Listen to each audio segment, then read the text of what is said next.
अस्सलाम वालेकुम dear students, उम्मीद करते हैं कि आप सब खैर वाफियत से होंगे। ठीक है, मेरा रोल नंबर 313 है और यहाँ पे मैं ओवरव्यू स्टार्ट करने लगा हूँ। ठीक है ना।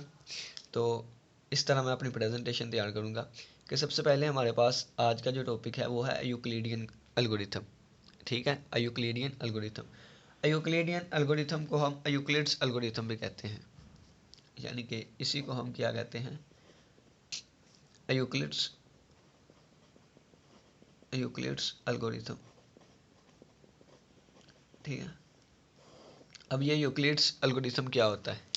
सबसे पहले मैं आपको बात करूं, अगर इस पेन की मैं बात करूं तो ये पेन किसका है, ये पेन मेरा है। ठीक है, तो इसको मैं लिखूंगा मोहसिन्स मोहसिन्स पेन। ठीक है, यानी कि ये जो कोमे के बाद एस यूज़ होता है, इसको हम कहते हैं मलकियत ज़ाहिर करने के लिए यूज़ होता है। तो इंग्लिश में एक आता है पोजेसिव प्रोनाउन, पोजेसिव नाउन, यानी कि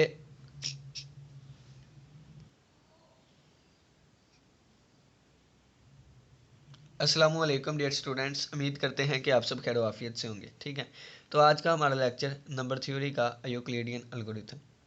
यूक्लिडियन एल्गोरिथम को हम यूक्लिड्स एल्गोरिथम भी कहते हैं। ठीक है, तो ये ओवरव्यू मेरा है रोल नंबर 313 का। ठीक है, तो चलो नेक्स्ट अब चलते हैं। आज का हमारा टॉपिक है यूक्लिड्स एल्गोरिथम। अगर मैं इस पेन की ही एग्जांपल दूं तो ये पेन किसका है, मेरा है। ठीक है, तो इसको मैं लिखूंगा मोहसिन्स पेन, मोहसिन्स पेन। ठीक है, तो ये इंग्लिश में आता है nominative case, subjective case, possessive case. तो ये पोजेसिव केस है, यानी कि यहाँ पे पोजेशन शो की जा रही है, मलकियत शो की जा रही है, मलकियत कि ये जो भी चीज़ है, पेन है ना, तो ये किसका है, मेरा है। इस चीज़ को शो कौन कर रहा है, तो ये कोमे के बाद एस लगा हुआ है। ठीक है, इस कोमे के बाद एस लगाने का मतलब है कि इसके आगे जो भी चीज़ लिखी है उसकी मलकियत ये है, इसका मालिक ये है। ठीक है, इसी तरह ये कोमा ऐसे लगा है और इसके आगे एल्गोरिथम लिखा हुआ है। अब एल्गोरिथम जो भी चीज़ है, इसका मालिक कौन है, ये है। मालिक का नाम क्या है, यूक्लिड है। हमें ये तो पता चल गया यूक्लिड एक बंदे का नाम है। अब ये बंदा कौन था। ठीक है, तो इसको आगे हम नेक्स्ट प्रोसीड करें। अभी इसको छोड़ दें, सिर्फ आप यही कहें कि जिस तरह एक पेन का मालिक मोहसिन था, इसी तरह एल्गोरिथम एक चीज़ है, उसका मालिक यूक्लिड है। एल्गोरिथम क्या होता है ये भी हम देखते हैं। यूक्लिड एक मैथमेटिशियन था, मैथमेटिशियन था। ठीक है, और मैथमेटिशियन में अगर बात करें तो इसने ज्योमेट्री पे बहुत काम किया, लॉजिक्स पे, यानी कि जिसमें एक्सियम्स, पास्टुलेट्स आ जाते हैं, जो कि हम फर्स्ट सेमेस्टर में डिस्क्रीट मैथमेटिक्स का चैप्टर नंबर 2 देख के आए थे। तो ये एक बहुत बड़ा ज्योमेटर था प्लस लॉजिशियन था। ठीक है, इसने 13 बुक्स लिखी थी, 13 बुक्स। तो इसकी जो मशहूर व मरहूफ चीज़ें हैं वो है ज्योमेट्री, जिसको हम कहते हैं यूक्लिडियन ज्योमेट्री या यूक्लिड्स ज्योमेट्री। एल्गोरिथम, जिसे हम कहते हैं यूक्लिडियन एल्गोरिथम। ठीक है, रिलेशन, जिसे हम यूक्लिडियन रिलेशन कहते हैं। थ्योरम, जिसे हम यूक्लिडियन थ्योरम कहते हैं। और फार्मूला, जिसे हम यूक्लिडियन फार्मूला कहते हैं। तो ये जो थ्योरम है ये भी नंबर थ्योरी में आता है। ठीक है, और एल्गोरिथम आज का हमारा टॉपिक है। आज का हमारा टॉपिक है Euclidean algorithm, Euclidean algorithm, algorithm. Euclid के बारे में आपको पता चल गया, साइंटिस्ट मैथमेटिशियन था। ठीक है, इतनी इसने बुक्स वगैरह लिखी थी। अब हम देखते हैं कि चलो जी, इस चीज़ का मालिक जो है, इसकी मलकियत जो है वो यूक्लिड है। ठीक है, यानी कि इस चीज़ का मालिक जो है वो यूक्लिड है। अब देखना है कि एल्गोरिथम क्या होता है, व्हाट इज़ एल्गोरिथम, एल्गोरिथम क्या होता है। ठीक है, एल्गोरिथम कुछ स्टेप्स होते हैं, कुछ स्टेप्स होते हैं जिनको अगर हम फॉलो करें, जिनको अगर हम फॉलो करें तो एक टास्क को सर अंजाम दे देते हैं। फ़र्ज़ करें कि हमारे पास कोई भी एक प्रॉब्लम आया है, तो उस प्रॉब्लम को हमने सॉल्व करना है। कोई भी एक प्रॉब्लम आया और हम चाहते हैं उस प्रॉब्लम को सॉल्व करें, तो उस प्रॉब्लम को सॉल्व करने के लिए जो स्टेप्स हम लिखते हैं वो हमारे पास एल्गोरिथम है। ठीक है ना। मिसाल के तौर पे हमारे पास एक प्रॉब्लम क्या आया कि हमने चाय बनानी है। ठीक है, तो चाय बनाने के लिए पहला स्टेप, यानी कि हमारे पास बर्तन होने चाहिए, ये है वो है। दूसरा स्टेप, तीसरा स्टेप, चौथा स्टेप, पांचवा स्टेप, और फिर हमारी चाय, हम क्या कहेंगे कि चाय हमारी तैयार हो गई है। ठीक है। तो ये चाय बनाने के लिए, एक काम सर अंजाम देने के लिए, एक मसले को सॉल्व करने के लिए जो मैंने स्टेप वाइज अप्रोच अपनाई, स्टेप वाइज चला और इन स्टेप्स को फॉलो करते हुए, इन रूल्स को फॉलो करते हुए मैंने अपना काम सर अंजाम दे दिया। तो ये क्या था? चाय बनाने का एक एल्गोरिथम था। ठीक है, इसको कहते हैं एल्गोरिथम। किसी मसले को हल करने के लिए या किसी काम को सर अंजाम देने के लिए जो हम स्टेप्स लिखते हैं या जो स्टेप्स बनाते हैं उनको हम एल्गोरिथम कहते हैं। ठीक है, एक और एग्जांपल देता हूँ। एग्जांपल यही है कि हमारे लिए जो हमारा ग्रुप है, ये ग्रुप नंबर 3 है। ठीक है ना, ग्रुप नंबर 3 है हमारा। तो ग्रुप नंबर 3 में हमारे पास जो मेंबर्स हैं वो हैं, ग्रुप नंबर 3 को एक टास्क दिया गया, एक काम दिया गया प्रेजेंटेशन का। ठीक है, और प्रेजेंटेशन किसकी है? यूक्लिडियन एल्गोरिथम की, यूक्लिडियन एल्गोरिथम की। ठीक है, तो इसमें रोल नंबर्स जो हैं वो 348, 347 और 334, 328 और 314 और 313 है। ठीक है, तो हमारे लिए ये एक काम था और इस काम को कैसे सर अंजाम दिया जाए, तो इसका बेस्ट से बेस्ट सोल्यूशन, यानी कि प्रेजेंटेशन को करने के बहुत ज़्यादा तरीके हैं, अच्छी सी अच्छी प्रेजेंटेशन दी जा सकती है, लेकिन हर एक मेंबर को देख के हमने कुछ रूल्स बनाए। ठीक है, कुछ स्टेप्स बनाए जिससे हमारी प्रेजेंटेशन एफिशिएंट हो सके, अच्छी हो सके। ठीक है, अच्छी सी अच्छी प्रेजेंटेशन बनाने के लिए हमने कुछ रूल्स बनाए और वो रूल्स ये थे कि सबसे पहले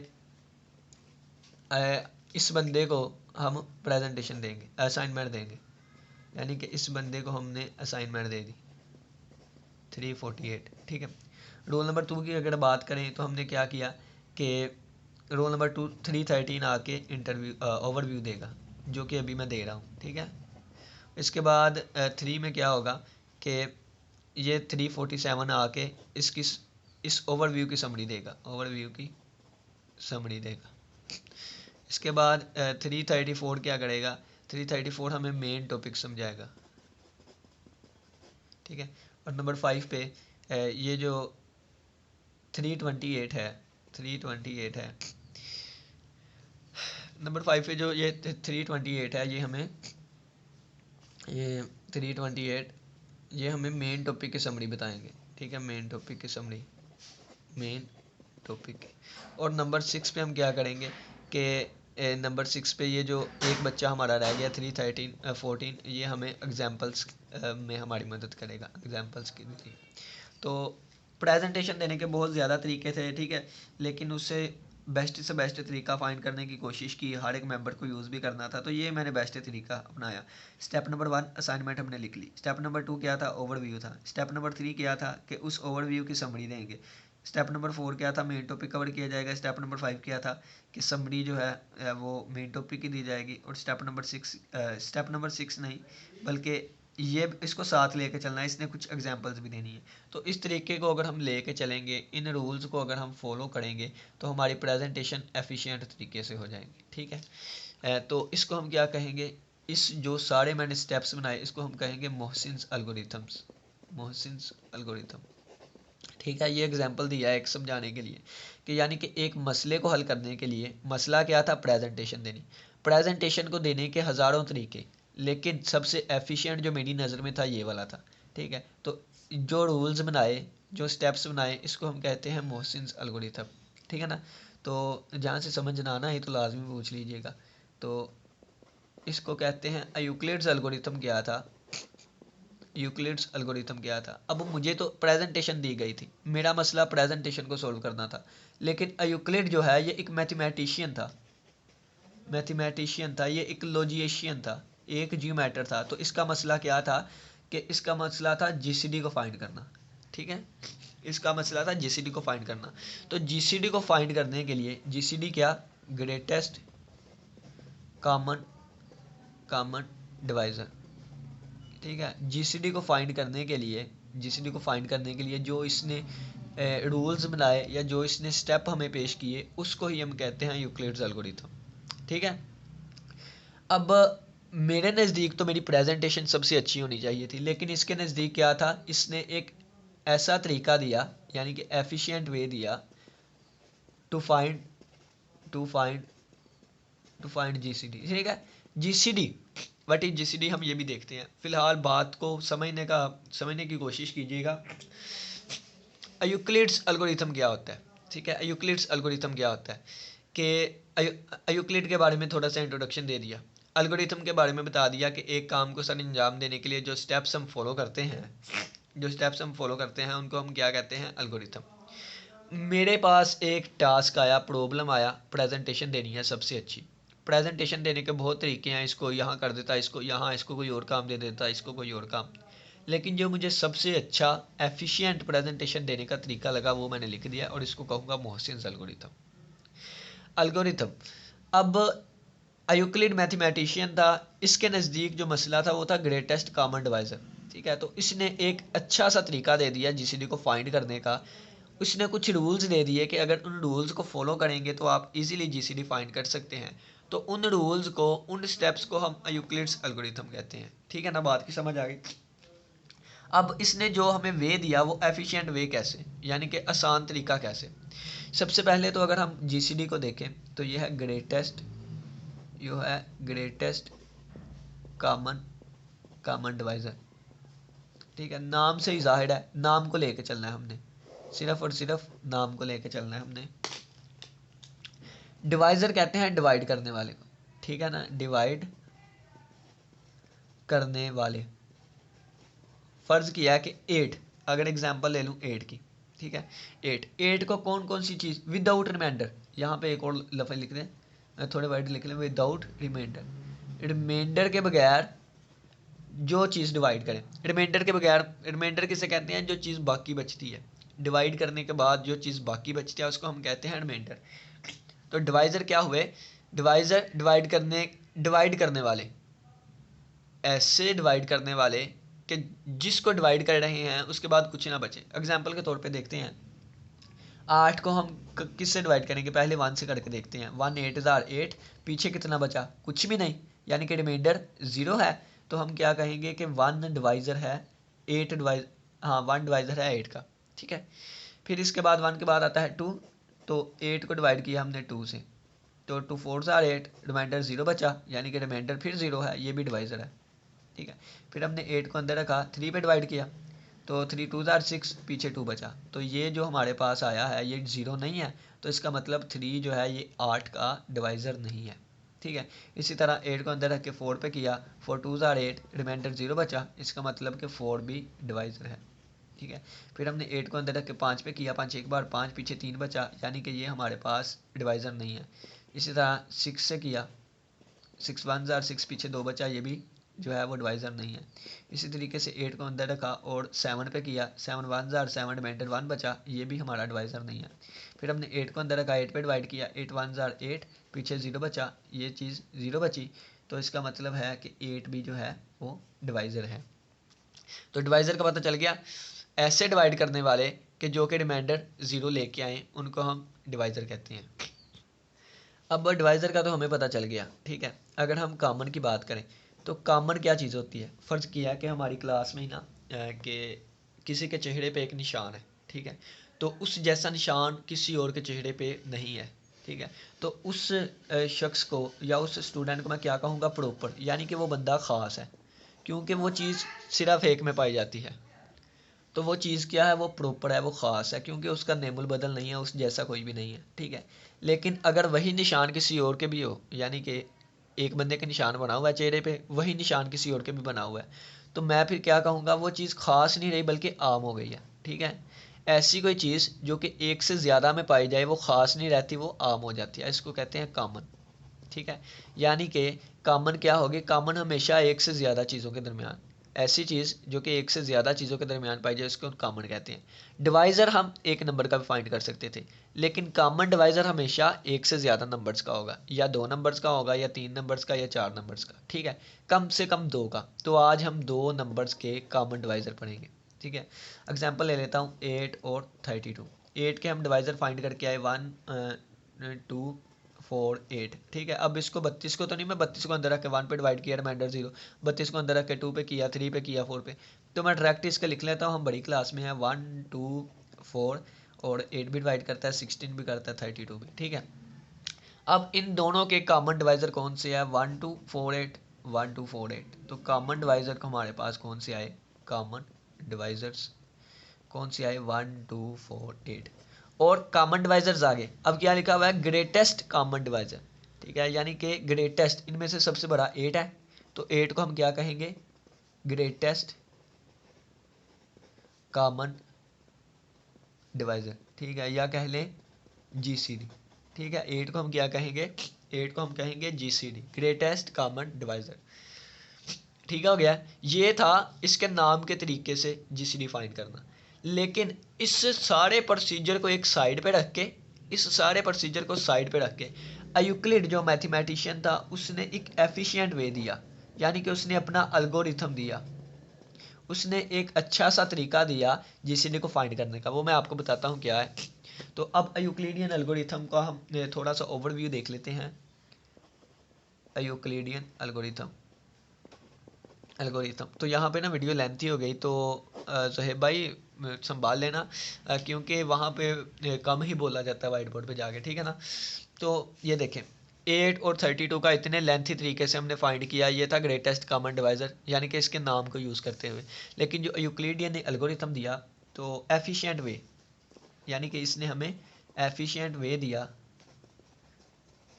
टू फाइंड जीसीडी को फाइंड करने का एक एफिशिएंट अच्छा बेहतर तरीका दिया। वो क्या था, 8 और 32 है ना, यानी कि इन दोनों का हमने जीसीडी फाइंड करना है, ठीक है। यहाँ पे जीसीडी लिखा जाता है, यानी कि डी लिखा जाता है। तो 8 तकसीम करता है 32 को, यानी कि 32 को अंदर रखें, 8 पे डिवाइड करें, 8 4 बार 32, 8 पूरा पूरा तकसीम कर गया इसे, ठीक है, यानी रिमाइंडर 0 बचा, तो ये 8 ही जीसीडी है हमारा। देखो कितना अच्छा उसने तरीका पेश किया, डायरेक्ट ही हमारा जीसीडी निकल के आया। एक और एग्जांपल ले लेते हैं कि 50 और 200 ले लेते हैं, ठीक है। तो इन दोनों में से क्या एक नंबर दूसरे नंबर को पूरा पूरा डिवाइड करता है, बड़े नंबर को अंदर रखते हैं, छोटे पे डिवाइड करके देखा तो 5 4 बार, यानी कि ये आ गया, रिमाइंडर 0 बच गया, यानी कि इसका जीसीडी जो है ये 50 ही है। कितना अच्छे तरीके से इसने हमें देखें एफिशिएंट वे दिया, एक एक लाइन में ही हमारा आंसर आई जा रहा है, ठीक है। अब ये तो हमने ऊपर ऊपर से कह दिया ये बातें, लेकिन इसके पीछे स्टेप्स कौन से थे, सोचे कौन सी थी, तो ये हम यूक्लिडियन एल्गोरिथम में पढ़ेंगे, ठीक है। थोड़ी सी और एग्जांपल देख लें। ये नंबर तो इसको डिवाइड करता है, अगर ये नंबर इसको डिवाइड ना करे तो उस वक्त जीसीडी क्या होगा, उस वक्त एफिशिएंट वे क्या होगा। यानी कि यहाँ पे हम एग्जांपल ले लेते हैं 50 और 210, ठीक है। यानी कि अब 50 जो है वो 210 को डिवाइड नहीं करता, तो अब इसका जीसीडी क्या होगा। तो अगर हम जीसीडी की देखें तो ग्रेटेस्ट कॉमन डिवाइज़र यानी 50 के डिवाइज़र निकालें, 200 के डिवाइज़र निकालें, फिर उनमें कॉमन चेक करें, कॉमन के बाद जो आएगा वो जीसीडी होगा।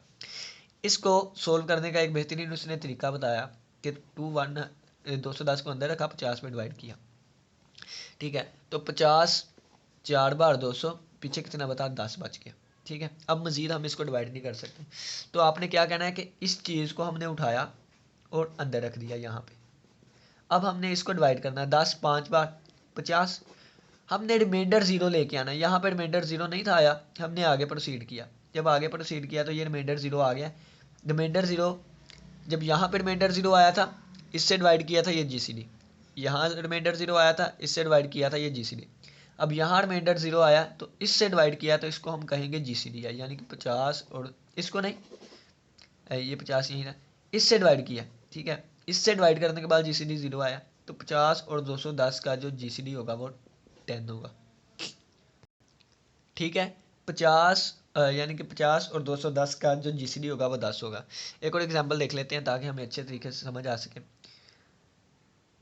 तो हमने 21 को अंदर रखा और 8 पे डिवाइड किया, यानी 8 और 21 का हमने जीसीडी फाइंड करना है। तो 8 2 बार 16 और पीछे कितना बचा, 17 18 19 20 21, यानी कि पीछे 5 बचा, ठीक है। फिर हमने क्या किया, रिमाइंडर 0 नहीं आया तो इस 8 को हमने अंदर रख लिया, 5 पे डिवाइड किया, 5 एक बार 5, पीछे 3 बचा, रिमाइंडर अभी भी 0 नहीं आया, तो फिर हमने इस 5 को अंदर रखा, 3 पे डिवाइड किया, 3 एक बार 3, पीछे कितना बचा 2 बचा, रिमाइंडर अभी भी 0 नहीं आया, तो हमने इस अब 3 को अंदर रखा, 2 पे डिवाइड किया, 2 एक बार 2, पीछे कितना बचा 1 बचा, ठीक है। 1 बचने के बाद हमने फिर इस 2 को अंदर रखा, 1 पे डिवाइड किया, 1 2 2, रिमाइंडर कितना आ गया 0 आ गया, किस पे डिवाइड करने पे, 1 पे डिवाइड किया था तो हमारा रिमाइंडर 0 आ गया, तो इसका जीसीडी कितना होगा, 1 होगा। ठीक है, 8 और 21 का जो जीसीडी होगा वो 1 होगा। ठीक है, ये हमें जो वे दिया, ये हमें यूक्लिड ने वे दिया। अब यहाँ पे मैं एक लाइन लिखने चाहता हूँ कि ऐसा क्यों होता है, यानी कि देखें ना कि डिवाइड हम इससे करते हैं, डिवाइड हमने एंड पे इससे किया और जो हमारे पास जीसीडी निकल के आया वो किसका निकल के आया, 8 और 21 का। ठीक है ना, यानी कि रिमाइंडर जब भी 0 आएगा जीसीडी किसका होगा, 8 और 21 का। ठीक है ना, यानी कि इतना डिवाइड किया तो एंड पे डिवाइड हमने 1 से किया था, लेकिन जो जीसीडी 1 निकल के आया ये 8 और 21 का। तो इसके पीछे रीज़न क्या होती है, अक्लमंदों के लिए इशारा ही काफ़ी है, अक्लमंदों के लिए इशारा ही काफ़ी है, एग्जाम्पल मैं देता हूँ। यूक्लिड ने यह कहा 8 और 21 लिखा हुआ है, 8 और 21, इसका जीसीडी कितना आता है, 1 आता है। अगर आप 21 में से 8 निकालें, 21 में से 8 निकालें तो बाकी कितने बचते हैं, 21 में से 8 निकालें तो 14, 15, 21, 8, 9, 10, 11, 12, 13, 14, 15, 16, 17, 18, 19, 20, 21, यानी कि हमारे पास 13 बचते हैं। ठीक है, तो बड़ा नंबर 21 है, 21 और 13। ठीक है, इसका रिमाइंडर भी, इसका जीसीडी भी 1 आएगा। ठीक है, 13 में से 8 निकाले 5, 5 और 8 का भी रिमाइंडर 1 ही आएगा। अब 8 बड़ा है, 8 में से 5 निकाला तो कितना बनता है, 3, और 3 और 5, इसका भी जीसीडी 1 नहीं होगा। 5 में से 3 निकालें तो आ गया 2, इसका जीसीडी भी 1 नहीं होगा। ठीक है, 3 में से 2 निकाले 1, 1 और 2, इसका जीसीडी भी 1 होगा। 2 में से 1 निकाला 1, तो इसका जीसीडी भी 1 ही होगा। 1 में से 1 निकाला 0, तो इसका जीसीडी भी 1 होगा। तो इस सारे के पीछे लॉजिक जो है वो ये आया कि अगर हम इनका डिफरेंस लें, दो नंबर जिनका हमने जीसीडी फाइंड करना है, अगर हम इनका डिफरेंस लें, यानी कि 21 में से 8 निकाल लें, बड़े नंबर से छोटा निकालना है, तो हमारे पास जीसीडी जो आ रहा है, दोबारा डिफरेंस लेंगे जीसीडी फिर वही आएगा, उनका फिर डिफरेंस लेंगे जीसीडी वही आएगा, डिफरेंस लेंगे जीसीडी वही आएगा।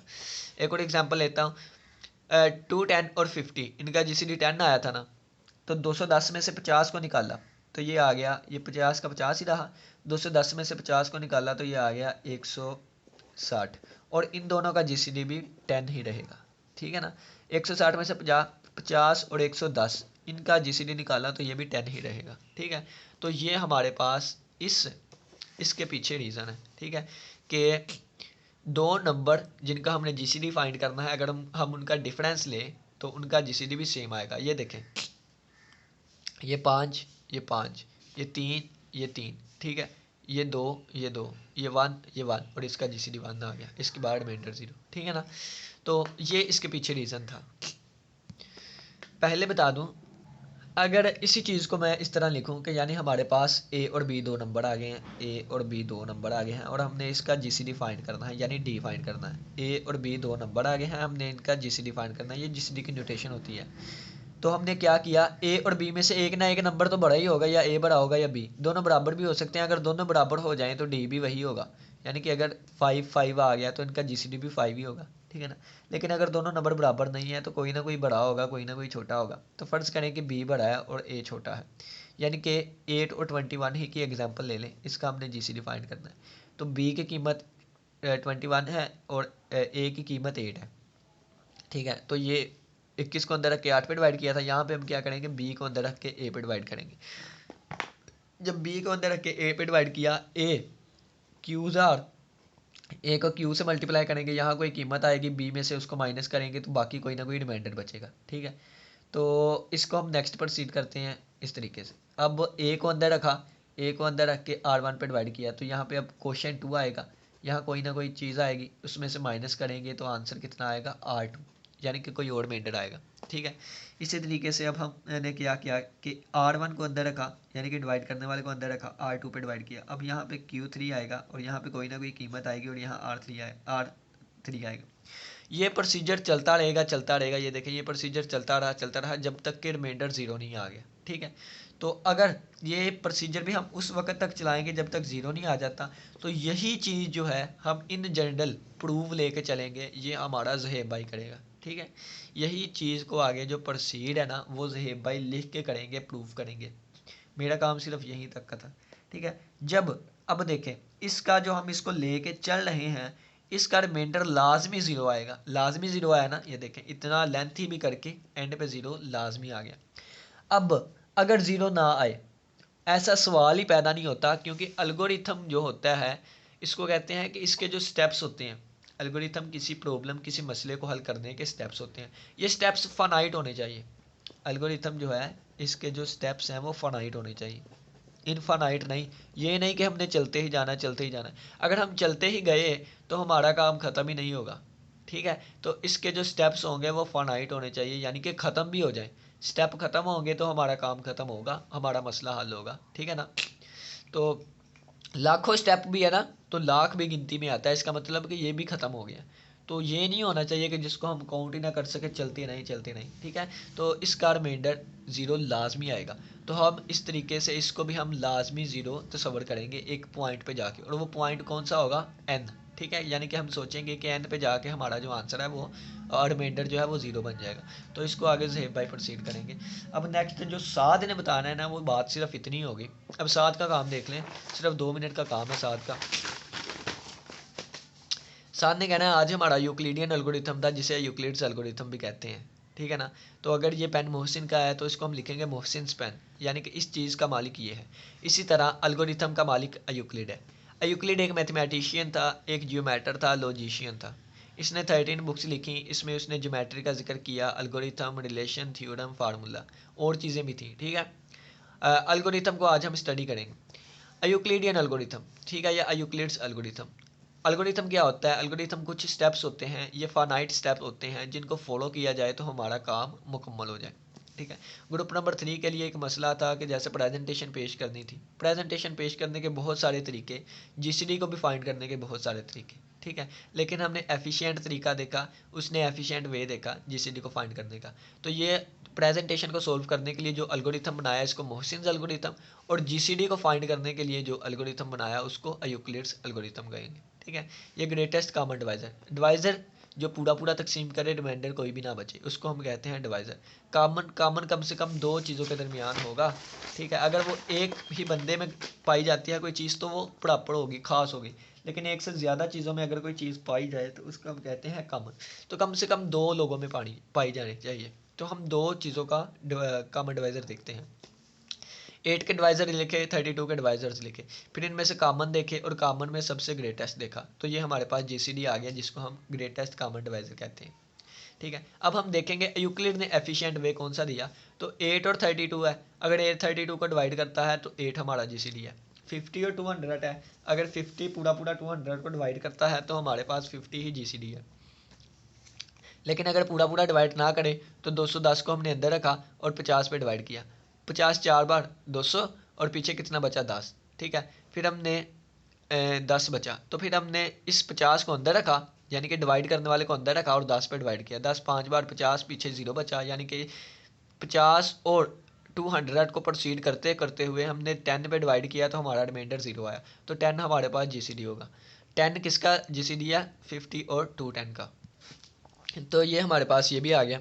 अब नेक्स्ट एक लेंथी एग्जांपल ये थी 8 और 21 की, इसको कितना ज़्यादा प्रोसीड करके एंड पे रिमाइंडर 0 आ गया। ठीक है, तो ये ऐसा क्यों होता है, यानी कि एंड पे 0 आए तो हम उसको कह देते हैं 1 is a GCD of 8 and 21।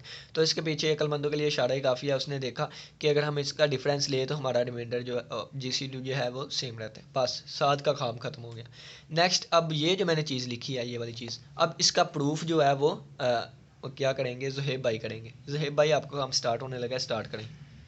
तो ज़ुहेब भाई आएंगे वाइट बोर्ड पे, अब ते आके क्या करेंगे, सबसे पहले लिखेंगे the Euclidean Euclidean algorithm algorithm algorithm, यानी कि ज़ुहेब भाई ने अब इन जनरल चीज़ें कर दी हैं, एग्जांपल्स वगैरह मैंने सारी दे दी हैं, ओवरव्यू मेरा पूरा हो गया, निचोड़ हमने निकाल दिया है। ठीक है ना, अब ज़ुहेब भाई आपका काम स्टार्ट है, ये आपने 10 से 15 मिनट में काम करना है। वीडियो यहाँ जो आपको बता रहा हूँ ये लेंथी हो सकती है थोड़ी सी, आपने क्योंकि वाइट बोर्ड पे नहीं बोला जाता, चीज़ें भूल जाती हैं, तो वहाँ पे शॉर्ट भी हो सकती है। ठीक है ना, तो चलिए जी प्रोसीड करते हैं।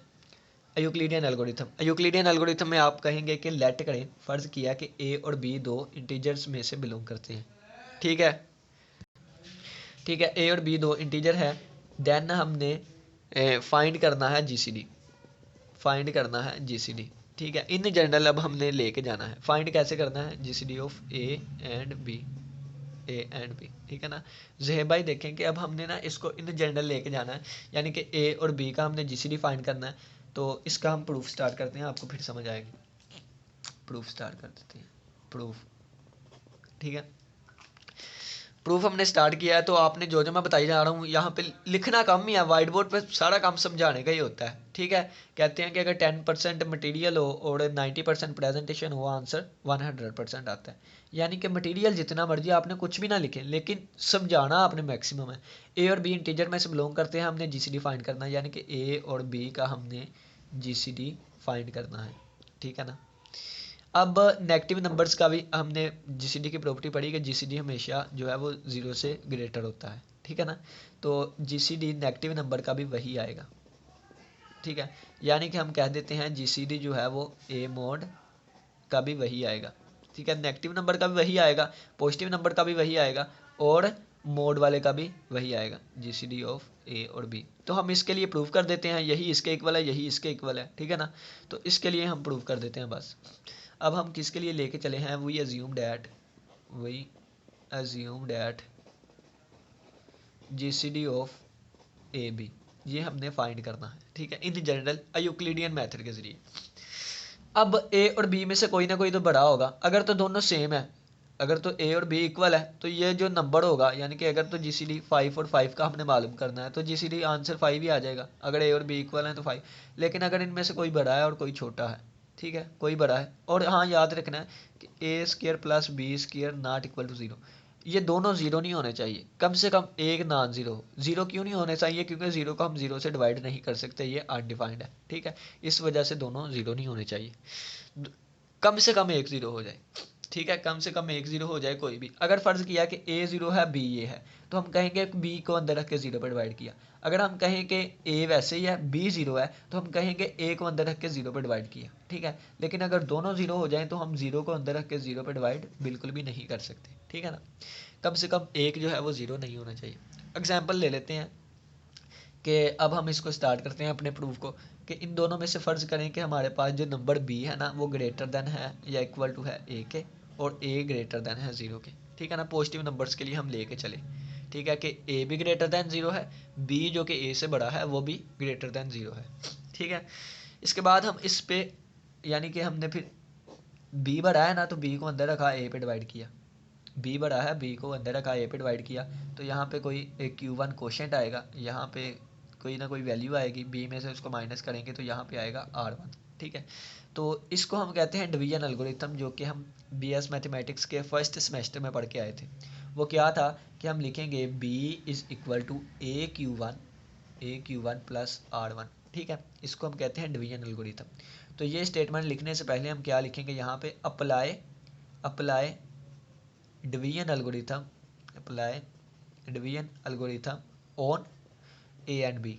ए और बी पे हमने डिवीजन एल्गोरिथम अप्लाई किया तो ये आ गया। अब इस चीज़ में देखें, अगर हम यहाँ पे देखें तो हमारे पास जो ज़ीरो है, R1 जो है, ठीक है, R1 मैक्सिमम से मैक्सिमम ज़ीरो हो सकता है, ज़ीरो से लेंथ ही होगा, और छोटा किससे होगा, हमारे पास ये ए से छोटा होगा, ठीक है। यानी कि ये जो चीज़ आई है हमेशा इस नंबर से छोटी होगी। कैसे छोटी होगी ये बताता हूँ। तो ये देखें ना कि अगर मैं इसको यहाँ पे लेके जाऊँ, तो उसने कहा है कि ये जो चीज़ है ना ये हमेशा ग्रेटर दैन रहेगी इस चीज़ से, ठीक है, और ये चीज़ जो है हमेशा ग्रेटर दैन रहेगी इससे। ये जो 3 है वो ग्रेटर दैन है 2 से, और 2 जो है वो ग्रेटर दैन है 1 से, और 1 जो है ग्रेटर दैन 0 के है। तो ये जो 0 लिखा है इसका मतलब है कि ये 0 भी हो सकता है, ठीक है, यानी कि आर वाली चीज़ जो है रिमाइंडर बाकी जो बच रहा है वो 0 भी हो सकता है। लेकिन हमेशा 8 5 से बड़ा है, 5 3 से बड़ा होगा, 3 2 से, 2 1 से, और 1 0 से, ठीक है ना। तो हम कहाँ तक जाएंगे, बस ये याद रखना है, हमने ये प्रोसीजर कहाँ तक लेके जाना है, जब तक ये 0 नहीं हो जाता, ठीक है ना। तो यहाँ पे वापस आ जाएं, तो ये देखें कि ये वाली चीज़ हमेशा जो है ग्रेटर देन होगी इससे, आर यानी कि ए जो है वो ग्रेटर देन है R1 से, और R1 जो है ये 0 से बड़ा भी हो सकता है और 0 के इक्वल भी हो सकता है, ठीक है ना। यानी कि ये 0 भी हो सकता है, या 0 के अलावा इससे बड़ा नंबर भी कोई हो सकता है। अगर तो इफ़ यानी कि R1 जो है या तो 0 होगा या 0 से बड़ा होगा। अगर तो R1 0 के इक्वल आ गया, अगर तो R1 0 के इक्वल आ गया तो ये चीज़ क्या बनेगी, B is equal to A Q one plus 0, यानी कि ये चीज़ बनेगी B is equal to A Q one. ठीक है, और हम इसको लिख सकते हैं Q1 क्या है, Q1 भी कोई ना कोई इंटीजर ही है, तो हम इसको लिख सकते हैं A multiply by some integer. ठीक है, और इसको हम लिखेंगे डिविजिबिलिटी की डेफिनेशन के थ्रू कि A जो है वो डिवाइड करता है B को। ठीक है, A डिवाइड करता है B को। अगर A डिवाइड करता है B को तो हम जिस तरह एग्जांपल देख के आए 8 और 32 की, 8 डिवाइड करता था 32 को, 8 डिवाइड करता था 32 को, तो 8 ही हमारा जीसीडी था। ठीक है, इसी तरह A डिवाइड करता है B को तो A ही हमारा जीसीडी है, यानी कि जीसीडी ऑफ A भी हमारा A आ जाएगा। लगी समझ। लेकिन अगर अगर R1 जो है वो 0 के इक्वल नहीं है, यानी कि 0 से ग्रेटर देन है, ठीक है ना, ये प्रोसीजर अगर यहाँ पे 0 आ गया तो हम डायरेक्ट कह देंगे कि A जो है वो जीसीडी है, जो कि ये लिखा हुआ है। ठीक है, ये चीज़ 0 आ जाए तो हम इसको जीसीडी कह देते हैं, ये लिखा हुआ है। लेकिन अगर ये 0 नहीं आई तो फिर हम इसको आगे प्रोसीड करेंगे, यानी कि यहाँ R1, यहाँ फिर क्या आएगा, A को अंदर रखेंगे और हम Q2 पे डिवाइड, यानी कि Q2 यहाँ पे आएगा क्वोशंट 2, यहाँ पे कोई रकम आएगी, अब पीछे क्या बचेगा R2, अब पीछे क्या बचेगा R2 बचेगा। ठीक है, तो अब हम अगर R1 जो है वो 0 का इक्वल नहीं है, फिर हम इस प्रोसीजर को आगे अप्लाई करेंगे, A1 को अंदर रखा, यानी कि A इज इक्वल टू, अब इस चीज़ को इससे मल्टीप्लाई किया R1 Q2 और प्लस R2 कर दिया। अब R2 जो है या तो 0 हो सकता है और इससे छोटा भी है, यानी कि R1 सबसे बड़ा है और R2 इससे छोटा है, ये आगे। ठीक है, यानी कि ये चीज़ या तो 0 हो सकती है या 0 से बड़ी, और इससे भी बड़ी ये चीज़ है। ठीक है, तो ये देखें, अगर तो या तो R 0 के इक्वल हो सकता है, यानी कि अगर तो ये 0 के इक्वल आ गया तो हम डायरेक्ट R1 को ही रिमाइंडर कह देंगे, यानी कि अगर R1 जो है वो 0 के इक्वल आ गया तो R1 नहीं R2, ठीक है R2 लिखा हुआ है, अगर R2 0 के इक्वल आ गया तो ये क्या बनेगा R1 Q2, और इसका मतलब क्या है कि A डिवाइड करता R1 डिवाइड करता है A को डिविजिबिलिटी की डेफिनेशन के थ्रू, ये इंटीजर है। ठीक है, तो ये R1 डिवाइड करता है A को। ठीक है, तो यानी कि R1 डिवाइड करता है, तो इसका मतलब कि GCD हमारे पास आ गया R1 A का R1 ही। ठीक है, या आप कह लें GCD जो आ गया A और B को लेके चले थे, A और B का वो R1 है। ठीक है, और ये हमारा आ गया। लेकिन अगर R2 जो है वो भी 0 के इक्वल ना हो, ठीक है, तो नेक्स्ट मैं ना आपको पेज से समझा देता हूँ ताकि आप लोग को समझ आ सके। आगे यार मैं ना इस पेज से समझा देता हूँ आपको कि A और B जो है वो इंटीजर से बिलोंग करते हैं, रोल नंबर 34 आपने करना है। तो A और B का GCD हमने फाइंड करना है। ठीक है ना, नेगेटिव नंबर का पॉजिटिव नंबर का सभी का GCD एक जैसे ही होता है, पॉजिटिव ही आएगा। ठीक है ना, तो यहाँ पे B greater than equal to 0, यानी कि ये रखा हुआ है, अगर R1 0 के इक्वल हो गया तो हमारे पास B is equal to AQ1, यानी कि ये पेज नहीं था, कोई और था, ये हमारे पास। ठीक है, तो A और B इंटीजर है, तो A और B का हमने GCD फाइंड करना है। ठीक है ना, आपने वहाँ पे लिखना किस तरीके से है, बस वहाँ पे ऐसे समझाना ही है, जितना मर्जी रफ कर लीजिएगा वहाँ पे। और ये सिर्फ असाइनमेंट लिखने के लिए लिखा था, कंसेप्ट यहाँ से क्लियर करें, समझाना जो है आपने इस तरीके से ही समझाना है चीज़ें, यानी कि जिस तरीके से मर्जी जैसे मर्जी वाइट बोर्ड यूज़ कीजिएगा, समझाना है सिर्फ, बोलना कैसे है वो आपको बता देता हूँ। ए और बी थोड़े दो इंटीजर्स हैं, ए और बी का हमने GCD फाइंड करना है। ठीक है, याद करने वाली चीज़ें नहीं है, मैं चाहूँ तो ज़बानी भी आपको सबको करवा सकता हूँ। बी लेट किया कि ग्रेटर दैन इक्वल टू ए के है और ए 0 से बड़ा है। ठीक है ना, यानी कि पॉजिटिव नंबर्स हैं। ठीक है, तो डिवीजन एल्गोरिथम जिस तरह आपको मैंने वो डब्बे में बंद करके दिखाया कि B is equal to AQ1 plus R1 है। ठीक है, R1 क्या है, A से छोटा रहेगा, 0 से बड़ा रहेगा। अगर तो ये 0 के बराबर आ गया तो प्रोसीजर हमारा वहीं पे ख़त्म, और हम कह देंगे कि A जो है ये GCD है AB का भी। ठीक है, और अगर ये 0 के इक्वल नहीं आता तो फिर हम दोबारा डिवीजन एल्गोरिथम अप्लाई करेंगे। ठीक है, ये तरीका ये देखें, यहाँ पे समझाने की कोशिश की थी, ये भी हमने लिख दिया था, A is equal to R1 Q2 plus R2। तो ये देखें A is equal to R1 Q2 plus R2। ठीक है, इस पर भी ये कंडीशन लगेगी कि R2 या तो 0 के बराबर हो सकता है या 0 से बड़ा हो सकता है, और ये R1 से छोटा रहेगा। अगर तो ये 0 के बराबर हो गया तो हमारा GCD आ जाएगा, और अगर ये 0 से लेंथ ही हुआ, बड़ा हुआ, तो उस वक्त हम डिवीजन एल्गोरिथम फिर अप्लाई करेंगे। ठीक है, ये अप्लाई करते करते करते करते यहाँ तक हम पहुँच गए।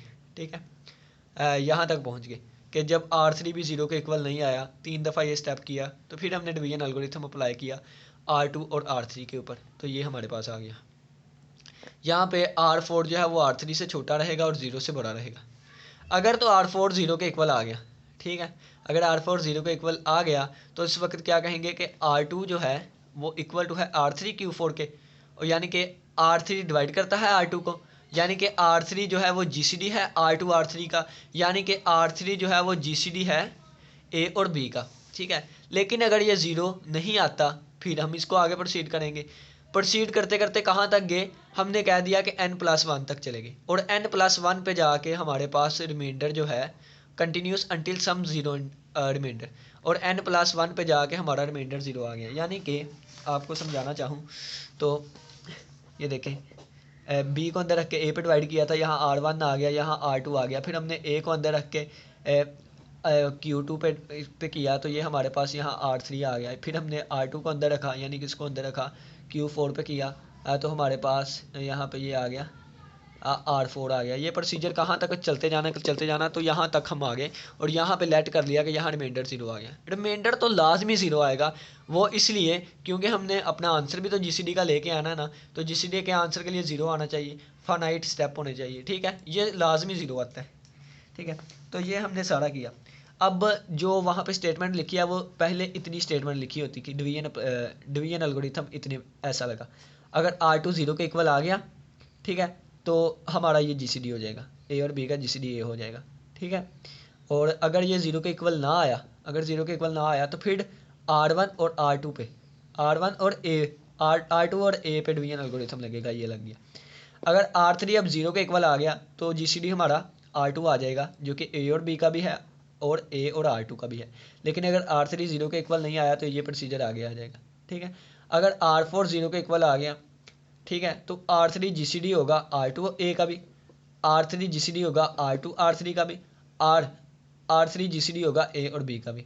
लेकिन अगर ये R4 जो है वो 0 के इक्वल नहीं आता, R4 0 के इक्वल नहीं आता, तो ये प्रोसीजर आगे चलेगा। आगे प्रोसीजर करते करते हम यहाँ तक पहुँच गए, और यहाँ तक पहुँच के मैंने कह दिया कि फ़र्ज़ किया है कि ये देखें Rn+1 जो है वो 0 के इक्वल आ गया, यानी कि हमने Rn-1 को अंदर रखा, यानी कि Rn-1 को अंदर रखा और Rn पे डिवाइड किया, और यहाँ Rn+Qn+1 और यहाँ Rn+1 है, और ये चीज़ 0 के इक्वल आ गई।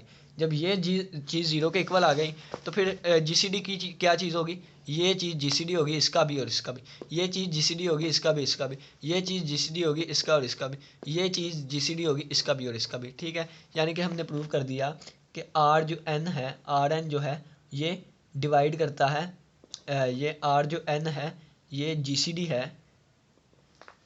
है A और B का। ठीक है, यही चीज़ हमने बस प्रूव करनी है, और इसके लिए इतना रोला डाला हुआ है हमने, ये देखें। ठीक है, तो ये चलती हम कहाँ तक आ गए, तो ये आपके पास सारा लिखा हुआ है। Rn-1 is equal to Rn(Qn+1) plus Rn+1, Rn+1 जो है वो 0 के इक्वल आ गया, यानी कि ये चीज़ हमारे पास 0 के इक्वल आ गई, और हमने कह दिया Rn डिवाइड करता है Rn-1 को, इसका मतलब है GCD जो है Rn-1 Rn का, और GCD जो है AB का, ये हमारे पास Rn है। ठीक है, तो ये हमने कह तो दिया GCD AB का Rn, अब हमने इसको प्रूव भी करना है। ठीक है, प्रूव भी करना है। तो GCD की 3 प्रॉपर्टीज़ होती हैं, एक ये कि वो 0 से ग्रेटर होना चाहिए। ठीक है, तो Rn क्या 0 से बड़ा है कि नहीं, ठीक है, Rn जो है ये 0 से बड़ा है कि नहीं, तो Rn पे अगर हम कंडीशन देखें तो Rn इससे बड़ा है, ये 0 के इक्वल हो सकता है, यानी कि ये चीज़ 0 के इक्वल हो सकती है। अगर फ़र्ज़ किया या 0 के इक्वल हो सकती है या 0 से बड़ी, अगर ये 0 से बड़ी है यानी कि 5 है, तो ये चीज़ तो 5 से भी बड़ी है, यानी कि ये पॉजिटिव ही रहेगा, 0 से बड़ा है। अगर ये चीज़ इसका आंसर 0 भी आ सकता है, ये देखें, तो अगर इसका आंसर 0 हो गया तो ये फिर भी लिखा हुआ है ग्रेटर दैन 0, यानी कि ये हमेशा ग्रेटर दैन 0 रहेगा। GCD की पहली प्रॉपर्टी ठीक होगी। GCD की दूसरी प्रॉपर्टी कहती है कि अगर D डिवाइड करता है A को और D डिवाइड करना चाहिए B को भी, ठीक है, D डिवाइड करना चाहिए A को भी, D डिवाइड करता है B को भी, तो from equation number B and C, equation number B और C, जिस तरह हम शुरू से इक्वेशन चलाते आ रहे थे, तो एग्जांपल आपको देता हूँ, यानी कि इक्वेशन चलाते आ रहे थे कि देखें A डिवाइड करता है B को, यहाँ हमने कह दिया R1 डिवाइड करता है A को। इसी तरीके से जो लास्ट वाली होंगी हमारे पास, तो ये होंगी कि अगर के देखें ये इक्वेशंस, अगर ये चीज़ 0 हो गई तो इसका मतलब है Rn-1 डिवाइड करता है Rn-2 को, Rn-1 डिवाइड करता है Rn-2 को। ये देखें, ये चीज़ अगर हमारे पास 0 हो गई है कहाँ गई ये वाली चीज़, ठीक है। तो इसका मतलब है आर एन डिवाइड करता है आर एन माइनस वन को, ठीक है, ये लिख दिया, आर एन डिवाइड करता है आर एन माइनस वन को, ठीक है। अब यहाँ पे आ जाए, अब इस पॉइंट पे आ जाए, तो इस चीज़ को तो यानी कि ये क्या लिखा हुआ है कि ये आर एन माइनस वन है, तो आर एन माइनस वन को डिवाइड करता है आर एन, तो आर एन इसको भी डिवाइड करेगा। ये देखे ना गौर से, यहाँ ये बात पॉइंट की है, गौर से समझिएगा। जब ये रिमाइंडर हमारा ज़ीरो हो गया, ये ज़ीरो हो गया, तो उस वक्त हमने क्या किया, आर एन जो है वो डिवाइड करता है आर एन माइनस वन को, और यही हमारे पास रिमाइंडर है, ये हमने साबित कर दिया। और यही हमारे पास जो जी सी डी आया है, ये हमने कह दिया जी सी डी है आर एन। गौर से समझिएगा, ये अब चीज़ ज़ीरो हो गई हमारे पास, यानी कि ये चीज़ जो है ये ज़ीरो हो गई, ज़ीरो हो गई, तो इसका मतलब ये इसको डिवाइड भी करता है और ये जी सी डी भी है। ये डिवाइड करता है किसको, आर एन माइनस वन को, ये मैंने लिख दिया, आर एन जो है डिवाइड करता है आर एन माइनस वन को, ठीक हो गया। अब नेक्स्ट देखिएगा, अब इसको हम लेके चलें, इसको लेके चलें, यानी कि इससे पीछे वाली स्टेटमेंट ये वाली है, ठीक है। तो आर एन को तो लाजमी डिवाइड करेगा, आर एन माइनस वन इसको तो आर एन पहले ही डिवाइड कर रहा है, तो इसको भी डिवाइड करेगा, इसको भी डिवाइड करेगा, इसको डिवाइड किया, इसको डिवाइड किया, ये इसके इक्वल है, यानी कि इसको भी डिवाइड करेगा, तो आर एन जो है वो आर एन माइनस टू को भी डिवाइड करेगा, ठीक है। अब हम देखें, इसको लेके चलें, आर एन माइनस टू को डिवाइड करता है ना, तो ये देखें ना कि आर एन माइनस वन को डिवाइड करता है, इसको भी डिवाइड करता है, इसको भी, इसका मतलब इसको भी करेगा। आर एन माइनस वन को डिवाइड करता है, यहाँ भी कहा था, यहाँ भी है। आर एन माइनस टू को भी डिवाइड करता है, इसका मतलब आर एन माइनस थ्री को भी डिवाइड करेगा, ठीक है। तो ये चीज़ चलते चलते कहाँ तक गई, ए पे जाके और बी पे जाके ख़त्म हो जाती है, तो ये ए और बी को भी डिवाइड करेगा, ठीक है ना। तो इसके पीछे कंसेप्ट हैं, गौर से समझिएगा यहाँ से। अब सेकंड कंडीशन भी ठीक हो गई कि आर एन जिसको हमने जी सी डी कह दिया वो ए को भी डिवाइड करता है बी को भी। तीसरी कंडीशन ये है कि वहाँ एक सी नंबर हो, सी ए को भी डिवाइड करे बी को भी डिवाइड करे, तो इसका मतलब है सी डी को भी डिवाइड करेगा। तो हमने कह दिया सी ए को भी डिवाइड करता है, बी को भी डिवाइड करता है। अब हमने देखना है कि क्या सी आर एन को डिवाइड करता है कि नहीं, ठीक है। तो क्वेश्चन नंबर वन जो थी सबसे पहले वो ये थी कि B is equal to A Q one plus R one, ठीक है, ये कंडीशन लगी थी। यहाँ से हमने आर वन की वैल्यू निकाली, ठीक है, आर वन की वैल्यू निकाली। अगर देखें ना कि R one is equal to B one plus A minus Q one, C जो है वो बी को भी डिवाइड करता है, सी ए को भी डिवाइड करता है, तो इसका मतलब इस चीज़ को भी डिवाइड करता है, इसको भी। अगर इनको डिवाइड करता है दोनों को, ठीक है, जिसको डिवाइड करता है वो चीज़ कॉमन आ जाएगी, वो चीज़ कॉमन आ जाएगी और अंदर कोई ना कोई इंटीजर बचेगा। तो इसका मतलब इस पूरी चीज़ को भी सी डिवाइड करेगा, सी इसको भी डिवाइड करता है, इसको भी डिवाइड करता है, तो दोनों को डिवाइड करता है, तो हमने कॉमन ले लिया, कॉमन ले लिया ना। कॉमन लेने के बाद इसका मतलब है अगर इस पूरी चीज़ को डिवाइड करता है तो इसको भी डिवाइड करेगा, इसको भी डिवाइड कर हमने ये लिख दिया, ठीक है। अब ये देखें, अब आर वन को भी डिवाइड करता है, ये हम प्रूफ करके आए यहाँ पे। ए को भी डिवाइड करेगा सी, तो इसको भी डिवाइड करेगा, इसको भी, इसका मतलब पूरे को डिवाइड करेगा, पूरे को डिवाइड करेगा तो ये इसके इक्वल है, तो इसको भी डिवाइड करेगा, ये हमने लिख दिया। इसी तरह आर थ्री, इसी तरह आर फोर, ठीक है। और ये करते करते हमने कह दिया ये जो सीक्वेंस है कहाँ तक जाएगी, R one R two R three R four R N तक जाएगी, ठीक है। यानी कि सी इसका मतलब है कि आर एन को भी डिवाइड करेगा। तो जीसीडी की तीनों कंडीशंस फुलफिल हो गई। पहली कंडीशन क्या, वो ज़ीरो से ग्रेटर है। दूसरी कंडीशन क्या कि डी ए को भी डिवाइड करे, बी को भी हमने प्रूव कर दिया, ए को भी डिवाइड करता है बी को भी। तीसरी कंडीशन ये कि हमने खुद से लेट किया सी एक नंबर है जो ए को भी डिवाइड करता है बी को भी, तो फिर वो जीसीडी को भी डिवाइड करे। तो ये देखें, ए को डिवाइड करता है बी को, इसकी हमने मदद ली और हमने प्रूव कर दिया सी जो है वो आर एन को भी डिवाइड करता है। तो आज का हमारा ये लेक्चर था। यहाँ पे ना वाइट बोर्ड पे बोलना डिफ़िकल्ट होता है और कम बोला जाता है, और यहाँ पे जिस तरीके से समझाने की मैंने कोशिश की, उम्मीद तो है कि समझ आ जाएगी। अब ये मटेरियल आप जहाँ से मर्ज़ी रेडी कर सकते हैं, ठीक है ना। थोड़ा सा निचोड़ मैं आपको दे दूँ, हमने किया क्या है, सिर्फ हमने बी को अंदर रख के ए पे डिवाइड किया, यहाँ पे आर वन, यहाँ पे क्यू वन आ गया, ठीक है। ये प्रोसीजर, यहाँ पे क्यू वन, यहाँ पे आर वन आ गया। अगर तो ये ज़ीरो के इक्वल आ गया तो यही हमारा जी सी डी है। अगर ज़ीरो के इक्वल नहीं आया तो फिर हमने ए को अंदर रखा है, ठीक है, हमने ए को अंदर रखा है, यहाँ पे क्यू टू, यहाँ पे कोई चीज़, और यहाँ पे हमारे पास आर थ्री आएगा, आर टू आएगा, ठीक है। ये अगर ज़ीरो के इक्वल आ गया यही जी सी डी है। ये जी सी डी इन दोनों का भी है, ये जी सी डी इन दोनों का भी है। और अगर ये ज़ीरो के इक्वल नहीं आया, प्रोसीजर आगे मज़ीद चलता गया। फिर एक ऐसी स्टेज आई जहाँ पे हमने जाके कहा कि वहाँ हमने फ़र्ज़ कर लिया है कि वो जी सी डी जो है हमारा ज़ीरो आ गया। और वो कौन सी स्टेज थी, ये वाली, कि आर एन माइनस वन को अंदर रखा, आर एन पे डिवाइड किया, क्यू प्लस वन से मल्टीप्लाई किया, और ये रिमाइंडर बचता था जो कि ज़ीरो है। ये हमने लेट कर लिया और हमने प्रूव कर दिया। उम्मीद करता हूँ कि समझ आई होगी। तो साथ भाई आपने जो समरी मैंने कहा कि वो लाजमी देख लीजिएगा, ठीक है ना। तो ज़रगाम भाई इसकी समरी बताना चाहें तो इस तरीके से इसकी समरी बता सकते हैं कि यानी यही चीज़ बस ज़रगाम भाई ने बता देनी है और कुछ नहीं, ठीक है ना। कि बी को अंदर रख के ए पे डिवाइड किया, Q1 R1, अगर R1 0 के इक्वल आ गया यही हमारा GCD होगा, और अगर 0 के इक्वल नहीं आया तो फिर हमने इस चीज़ को अंदर रख लिया, इस पर डिवाइड किया, इस चीज़ को अंदर रख लिया, ए को इस पर डिवाइड किया, और ये बाद में रिमाइंडर आया। ये रिमाइंडर अगर 0 के इक्वल आ गया तो यही हमारा GCD है, अगर 0 के इक्वल नहीं आया मजीद प्रोसीड करेंगे। कहाँ तक प्रोसीड करेंगे? जब तक रिमाइंडर 0 नहीं आ जाता। तो एक पॉइंट पे जाके हमने फ़र्ज़ कर लिया कि वहाँ जाके हमारा जो GCD है वो रिमाइंडर जो है वो 0 हो जाता है, ठीक है ना, इस तरीके से। और ज़रगाम भाई आप ये भी बता दीजिएगा, बस ये सादा सा स्टेप ही है। और ज़रगाम भाई आपने ये बता देना है कि बाद में GCD की 3 प्रॉपर्टीज़ हैं, हमने इनको प्रूव किया कि आर एन ग्रेटर देन है 0, यहाँ से ये देखें लिखा हुआ है आर देन ग्रेटर देन है 0 से। दूसरी प्रॉपर्टी ये है कि अगर आर एन ए को भी डिवाइड करे बी को भी, तो आर एन लास्ट वाली स्टेटमेंट को डिवाइड करता है। तो लास्ट से चल के हम शुरू पे गए, और शुरू पे यानी कि Rn-1, फिर Rn-2, R-3, तो शुरू पे जाते जाते हमने कह दिया आर एन जो है वो ए को भी डिवाइड करेगा बी को भी। फिर अगर एक सी नंबर ए को डिवाइड करता है बी को भी करता है तो वो आर एन को भी करेगा। तो ये हमने प्रूव कर दिया कि अगर वो ए को भी करता है बी को भी करता है तो R1 को भी करेगा, R2 को, R3 को भी, तो इस तरह चलता चलता Rn को भी डिवाइड करेगा।